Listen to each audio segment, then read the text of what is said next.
Hello, friends. Welcome to part 2 of how to step into a new normal. Today, we're going to be talking about the next step. Last week, we talked about how to assess and prioritize, and I also gave you a downloadable sheet with questions to kind of help you work through that process. Today, we're going to talk about picking and deciding what routines and systems and habits are going to support us with those priorities. So once you've established your priorities and what's super important to you, and again, I shared some information last week on kind of how to do that. Another thing I highly recommend is going through the process in Crystal Payne's book, The Time-Saving Mom. She talks about this fantastic prioritizing system that she utilizes called the 6x2 method.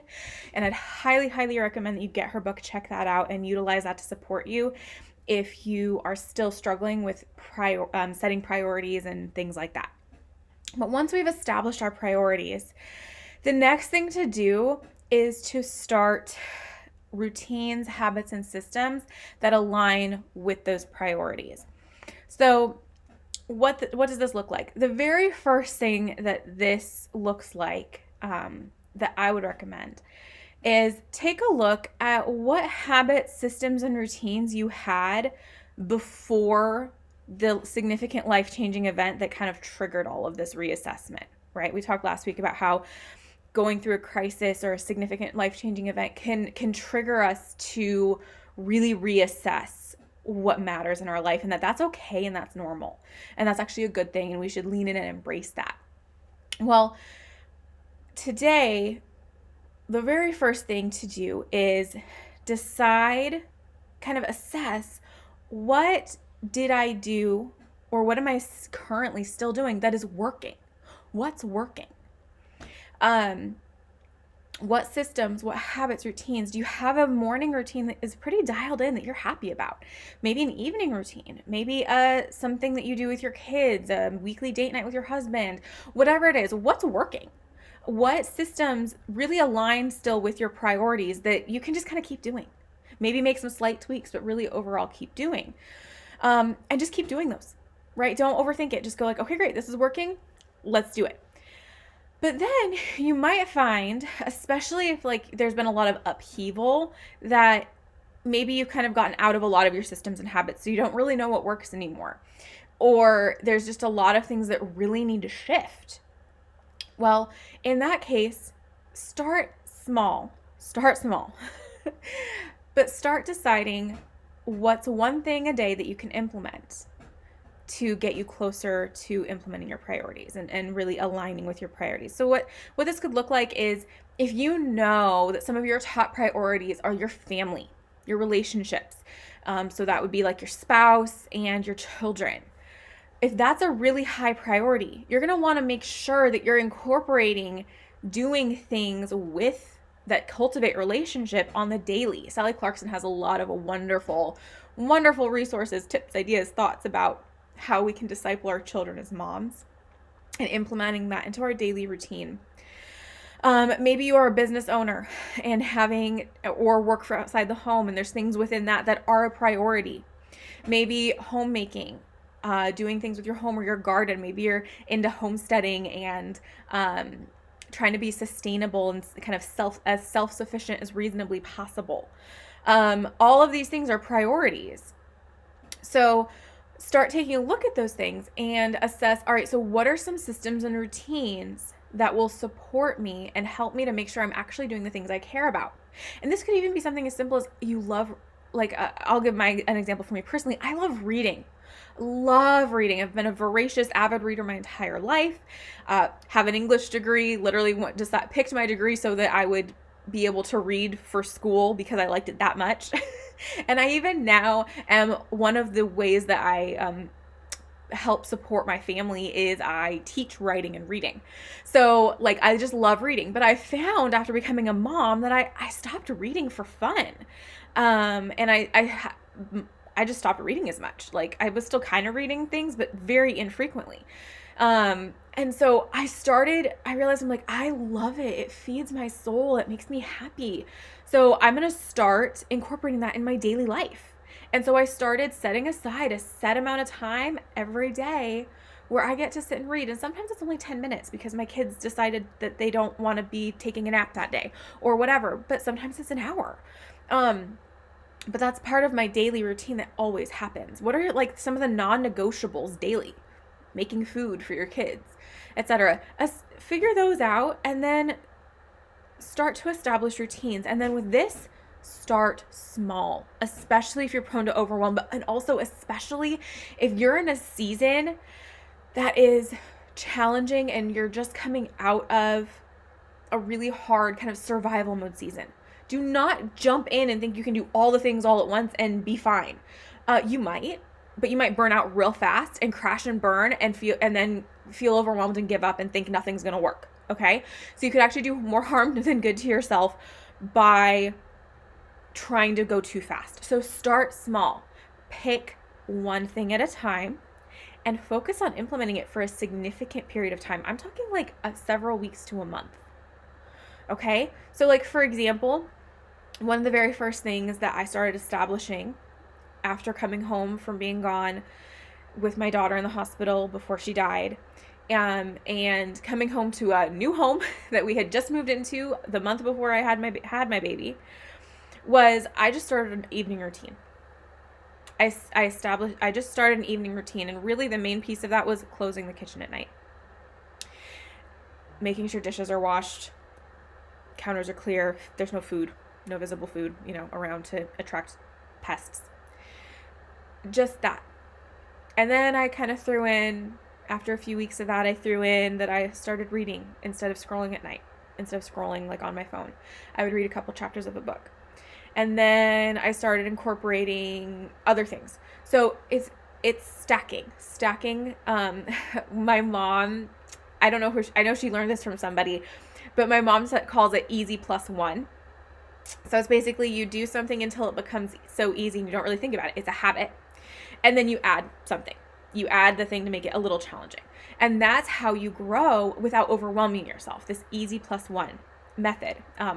Gotta credit my mom, Maggie Graham, for that one. So start small. And maybe it's an evening routine. I'm a really big advocate of starting with the evening routine because it's really, really impactful of how the day starts.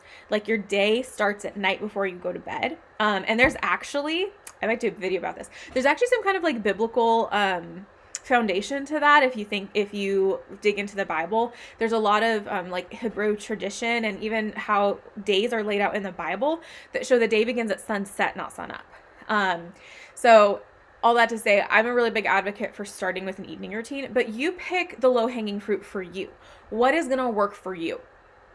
Is that going to be an evening routine? Is that going to be a morning routine? Is that going to be just a something routine or one single habit? Like, hey, you know what? Every day I do this.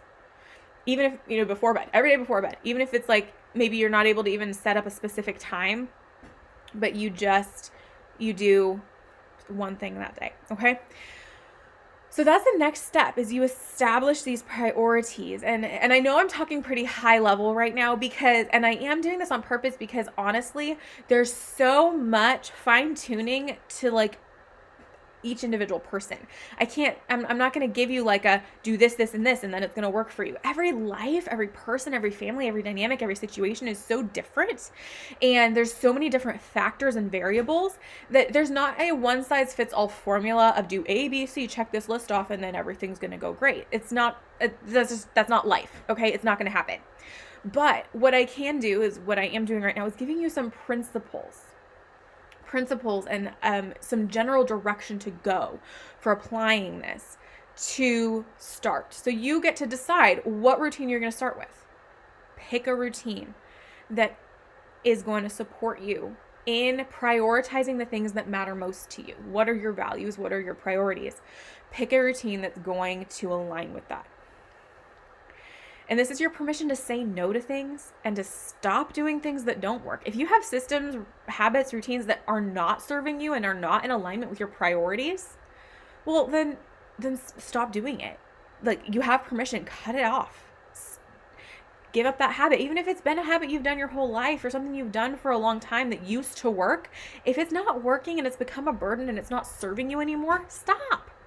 Just stop. This is your permission. Okay? Things that worked for us 6 months, a year, 2 years, 3 years, 4 years, 10 years ago are not gonna work now. Certain things. And that's to be expected because you're not the same person you were 6 months, a year, 5, 10 years ago. You keep growing and changing. And as you keep growing and changing, thus your time management nuances are going to shift. You can have principles that stay the same the whole time.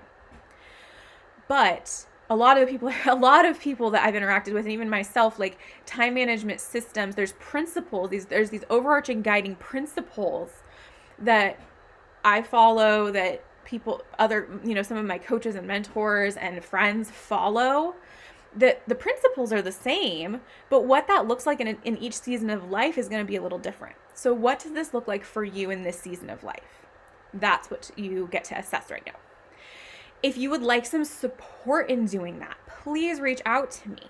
All right, I am more than happy to connect with you on that one-to-one basis to ask you questions and help you sort through what works for you in applying these kind of general principles and ideas to your specific situation. But I cannot in integrity give you really, really specific advice without knowing your specific situation. So that's why this is kind of on the more general end. So if you would like some one-on-one help to implement some of these things, please reach out to me. I would love to, I have some room on my calendar to book some conversations and chat with you. Just reach out to me. Coach Amanda at amandakstout.com is my email. You can contact me there to get a call scheduled.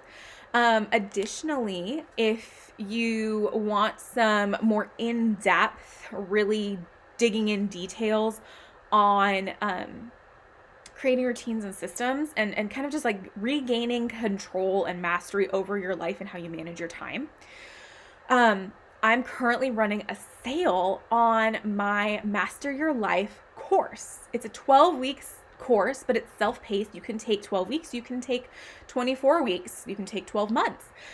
Totally up to you. You have limited lifetime access, meaning you have access for as long as the course is available once you enroll.